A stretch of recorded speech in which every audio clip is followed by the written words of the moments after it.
आत्मचिंतन श्री गुरुदेव दत्त श्री स्वामी समर्थ। तुम्हा सर्वांचं आपल्या स्वामी शक्ती या चॅनलमध्ये मनापासून स्वागत आहे। स्वामी तुम्हा सर्वांच्या सर्व चांगल्या इच्छा पूर्ण करोत एवढीच स्वामींच्या चरणी प्रार्थना करते आणि आपल्या आजच्या या नवीन आणि सुंदर व्हिडिओला पुन्हा एकदा नव्याने सुरुवात करते। बघा आजचा जो व्हिडिओ आहे तो मोस्ट कमेंटेड लोकांसाठी आहे, ज्यांच्या मला खूप कमेंट्स आहेत की ताई आम्हाला स्वतःचं घर खरेदी करायचं आहे, त्याच्यासाठी काहीतरी सेवा सांग। बऱ्याच लोकांच्या कमेंट्स आहेत की ताई आम्ही घराला सुरुवात केलेली आहे, घराचं बांधकाम सुरू आहे, पण सतत विघ्न येत आहेत, काही ना काही अडथळे येत आहेत, साठवलेला पैसा कशात तरी संपून जात आहे किंवा सतत सुतक येत आहे, सतत मध्ये असं काहीतरी होते की घराचं बांधकाम हे थांबवलं जातं। आमचं घर व्यवस्थितपणे पूर्णत्वास जाण्यासाठी, आमचं घराचं जे बांधकाम आहे ते व्यवस्थितपणे पार पाडण्यासाठी काहीतरी सेवा सांग।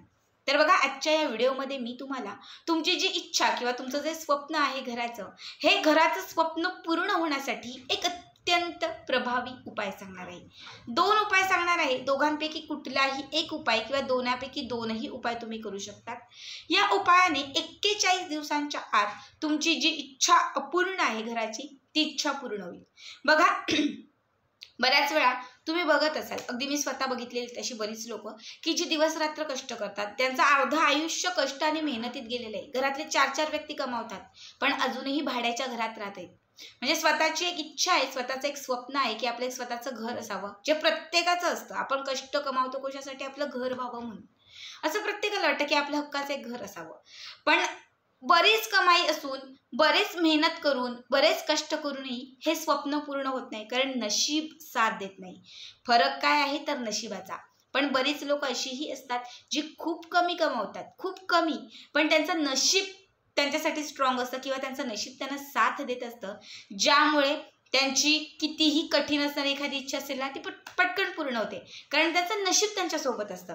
बघा आजच्या या व्हिडिओमध्ये जो उपाय तुम्हाला सांगणार आहे, हा उपाय केल्यानंतर तुम्ही जे कष्ट आणि मेहनत करत आहात ना त्याला नशिबाची साथही मिळत जाईल, ज्यामुळे तुमची इच्छित मनोकामना पूर्ण होईल। तुम्ही जे कष्ट आणि मेहनत करत आहात त्या कष्टांना, मेहनतीला तुमचे नशीब तुम्हाला साथ देईल, ज्यामुळे तुमची कितीही कठीण असणारी जी इच्छा आहे ना ती इच्छा पूर्ण होईल। ठीक आहे, नेहमी सांगत असते की कष्ट आणि मेहनतीसोबत उपाय खूप महत्त्वाचे आहेत। जेव्हा कष्टासोबत तुम्ही उपाय आणि सेवा करता ना तेव्हा आयुष्यात सर्व काही मिळत जातं।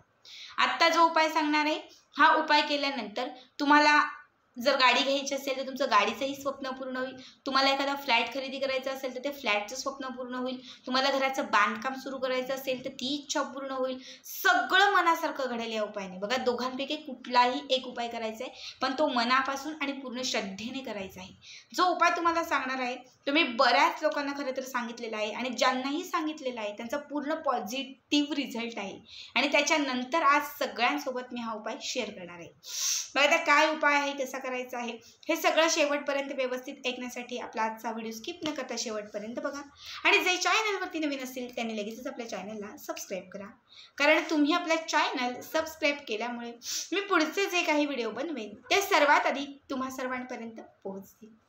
बघा जो पहिला उपाय आहे हा आपल्याला कुठल्याही गुरुवारपासून सुरू करायचा आहे। या गुरुवारी असेल किंवा पुढच्या गुरुवारी असेल, कुठल्याही गुरुवारपासून तुम्ही या उपायाची सुरुवात करू शकतात।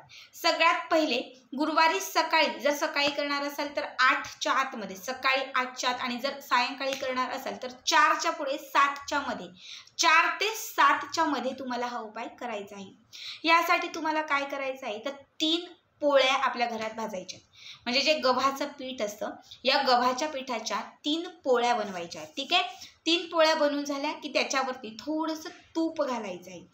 3ही पोळ्यांवरती थोडंसं तूप घालायचं आहे आणि त्या तुपावरती एक गुळाचा खडा ठेवायचा आहे। ठीक आहे, याच्यानंतर काय करायचं, यामधील एक जी पहिली पोळी आहे ती तुम्हाला सफेद रंगाच्या कापडामध्ये बांधायची।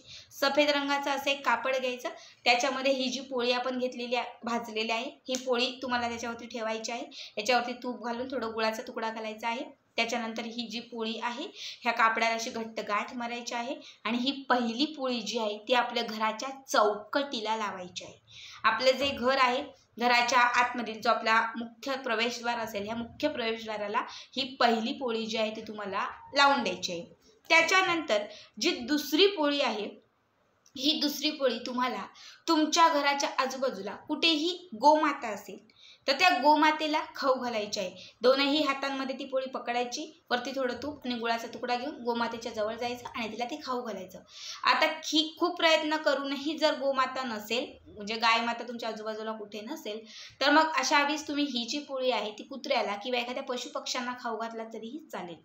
याच्यानंतर जी तिसरी पोळी आहे, ही तिसरी पोळी तुम्हाला तुमच्या गावात जे कुठलं देवाचं मंदिर असेल, गावदेवीचं असेल किंवा हनुमानाचं असेल, महादेवांचं असेल, गणपतीचं असेल, शंकरांचं असेल, जे कुठलं मंदिर असेल, माता लक्ष्मीचं असेल, तिसरी पोळी मंदिरात घेऊन जायची आणि तिसरी पोळी मंदिरात जाऊन तिथे त्या देवांच्या समोर ठेवायची. इच्छित मनोकामना पूर्ण होण्यासाठी प्रार्थना करायची आणि त्याच्यानंतर घरी निघून यायचं. आल्यानंतर तुम्हाला काय करायचं आहे, घराची जी चौकट म्हणजे मुख्य प्रवेशद्वार जो आहे तिथे एक खाली तुम्हाला त्या दरवाजावरती एक शुद्ध तुपाचा किंवा तेलाचा दिवा लावायचा आहे. दिवा लावून झाला, एक उदबत्ती घ्यायची. जी पहिली पोळी आपण मुख्य घराच्या चौकटीला लावलेली आहे तिला उदबत्ती ओवाळायची. इच्छित मनोकामना पूर्ण होण्यासाठी प्रार्थना करायची. तुमची जी कुलदेवी असेल त्या कुलदेवीचं स्मरण करायचं. तुम्ही ज्या गुरूंना मानता, म्हणजे आपले जे इष्टदैवत आहेत, आपण सगळे स्वामींना म्हणतो, स्वामींना प्रार्थना करायची आणि त्याच्यानंतर तुम्हाला एक वेळा कनकधारा स्तोत्र म्हणायचं आहे. बघा, कनकधारा स्तोत्र हा इच्छित मनोकामना पूर्ण होण्यासाठी, पैशांचा ओघ वाढण्यासाठी, नशिबाची साथ मिळण्यासाठी, लक्ष्मीला आपल्याकडे आकर्षित होण्यासाठी, पैशांचे मार्ग सुटण्यासाठी, आयुष्यात जे संकट अडथळे आलेले आहेत या संकटातून मार्ग मिळण्यासाठी कनकधारा स्तोत्र हे अत्यंत प्रभावी मानलं जातं. आणि ते मुख्य प्रवेशद्वाराजवळ म्हटल्याने, म्हणजे मुख्य प्रवेशद्वाराजवळ या मंत्राचा उच्चार केल्याने आपल्या आयुष्यामध्ये त्याचा असंख्य पटीने आपल्याला लाभ होतो. म्हणून आपल्याला जे आता सांगितलेलं आहे ते सगळं मुख्य प्रवेशद्वाराच्या जवळ एक आसन टाकून बसा किंवा उभ्यातच तुम्ही हे सगळं काही मंत्र म्हटलं तरीही चालतील आणि तुम्हाला तुमची जी काही कामं असतील ती नंतर तुम्ही करू शकतात. घरात निघून या, काही जे काही असेल ते करू शकतात. ठीक आहे. आता काय करायचं, दुसऱ्या दिवशी, गुरुवारी हा उपाय केला तर दुसऱ्या दिवशी मुख्य प्रवेशद्वाराच्या चौकटीला लावलेली जी पोटली होती पोळी आणि गुळाच्या तुकड्याची ती काढायची. ती पोळी आणि गुळाच्या तुकड्याची पोटली काढायची. कपडा जो आहे तो ठेवून द्यायचा तसाच आणि त्याच्यामध्ये घातलेली जी पोळी आणि गुळ जे आहे हे कुठल्याही तुम्हाला तुमच्या घराच्या आजूबाजूला कुठेही मुंग्यांची वारुळं असतील तर त्या मुंग्यांच्या वारुळाजवळ किंवा जर पक्षी वगैरे असतील तर त्या पक्ष्यांना तुम्हाला हे खाऊ घालायचं आहे. असं सलग तुम्हाला हा जो उपाय आहे हा 7 गुरुवार करायचा आहे. किती? 7 गुरुवार. पुन्हा पुढचा गुरुवार येईल त्यावेळेस पुन्हा 3 पोळ्या करायच्या, वरती गुळाचा खडा ठेवायचा, तूप त्याला थोडंसं त्या पोळीला तूप लावायचं, 3 फडक्यांमध्ये 3 पोळ्या बांधायच्या, एक मुख्य प्रवेशद्वाराच्या चौकटीला बांधायची, एक आपल्या मंदिरामध्ये नेऊन ठेवायची आणि एक गोमातेला खाऊ घालायची. हा उपाय 7 गुरुवार केल्याने 7 गुरुवारांच्या आत सगळे अडथळे दूर होत जातील, इच्छित मनोकामना पूर्ण होतील, नशिबाची साथ मिळत जाईल आणि तुमच्या कितीही कठीण असणाऱ्या ज्या इच्छा आहेत त्या इच्छा पूर्ण होत जातील. हा पहिला उपाय. आता दुसरा उपाय तुम्हाला मी सांगते, तोही तुम्हाला गुरुवारपासूनच करायचा आहे. कुठल्याही गुरुवारपासून सलग 21 दिवस हा उपाय करायचा आहे. गुरुवारच्या दिवशी तुम्हाला कुठल्याही तुमच्या घराच्या आजूबाजूला असणाऱ्या औदुंबराच्या झाडाजवळ जायचं आहे. तिथे जाऊन तुम्हाला एक ग्लासभर तांब्यावर पाणी त्या झाडाला अर्पण करायचं आहे. हळद कुंकू सगळं काही त्या झाडाला अर्पण करायचं. जसं विधियुक्त पूजन करतो तसंच पूजन करायचे, हळद कुंकू अर्पण करायचे, बाजूला एक दिवा लावायचा आहे, उदबत्ती लावायची आहे. तुमची जी इच्छा असेल ती इच्छा पूर्ण होण्यासाठी प्रार्थना करायची आहे. त्याच्यानंतर औदुंबराच्या झाडाचं एक म्हणजे उंबराच्या झाडाचं एक पान तोडायचं, ते घरी आणायचं, स्वच्छ ते पाण्यामध्ये धुवून पुसून वगैरे घ्यायचं. त्या पानावरती तुमची जी इच्छा असेल ती इच्छा लिहायची आणि त्याला 7 वेळा मोळी धागा किंवा कलावा किंवा रेशमी लाल धागा गुंडाळायचा. किती? 7 वेळा. आणि हे इच्छा लिहिलेलं जे उंबराचं पान आहे हे उंबराचं पान घराच्या पुन्हा एकदा मुख्य प्रवेशद्वाराला टांगून द्यायचं. घराची जी चौकट आहे त्या चौकटीला ते टांगून द्यायचं. ठीक आहे. त्याच्यानंतर दुसऱ्या दिवशी हे पान काढायचं. दुसऱ्या दिवशी अंघोळ वगैरे झाली की त्याच्यानंतर हे पान काढायचं, पुन्हा हे पान घ्यायचं आणि ते मेन उंबराच्या झाडाजवळ जायचं, तिथे जाऊन हे पान तिथे सोडून द्यायचं. पुन्हा नव्यानं उंबराच्या झाडाचं पान तोडायचं, पूजा वगैरे सगळं करायची. त्याच्यानंतर पान तोडायचं, घरी यायचं, पुन्हा त्या उंबराच्या झाडाच्या पानावरती इच्छा लिहायची, मोळी धाग्याने गुंडाळायचं. म्हणजे धागा एकच ठेवा, तोच धागा 21 दिवस वापरला तरीही चालेल. ठीक आहे. फक्त पान आपल्याला बदलायचे आहेत. पुन्हा मुख्य प्रवेशद्वाराला ते टांगायचं. इच्छित मनोकामना पूर्ण होण्यासाठी प्रार्थना करायची, महाराजांचं आपले श्री स्वामी समर्थ महाराजांचं स्मरण करायचं, तारक मंत्राचं पठण करायचं. ठीक आहे. त्याच्यानंतर पुढची जी काही कामं असेल ती करू शकतात. दुसऱ्या दिवशी पुन्हा ते पान काढायचं आणि उंबराच्या झाडाजवळ जाऊन ठेवायचं. असं सलग 21 दिवस करायचं. किती? 21 दिवस. 21 दिवसांमध्ये तुमच्या आयुष्यामध्ये ज्या ज्या इच्छा पूर्ण होत्या त्या सर्व इच्छा पूर्ण व्हायला लागतील. साक्षात महाराजांची कृपा तुमच्यावरती प्राप्त होईल. माता लक्ष्मी तुमच्या घराकडे आकर्षित होईल.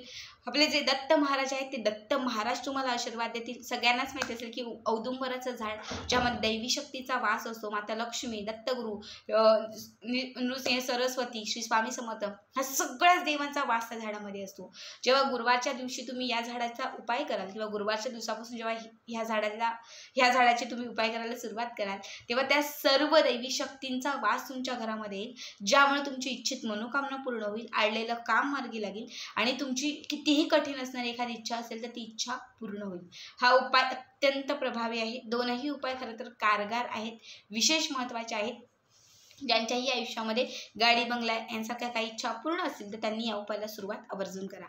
तर आजचा व्हिडिओ कसा वाटला कमेंट करा आणि असेच पुढचे व्हिडिओ पाहण्यासाठी चॅनलला सबस्क्राईब करा. श्री स्वामी समर्थ. जय जय स्वामी समर्थ.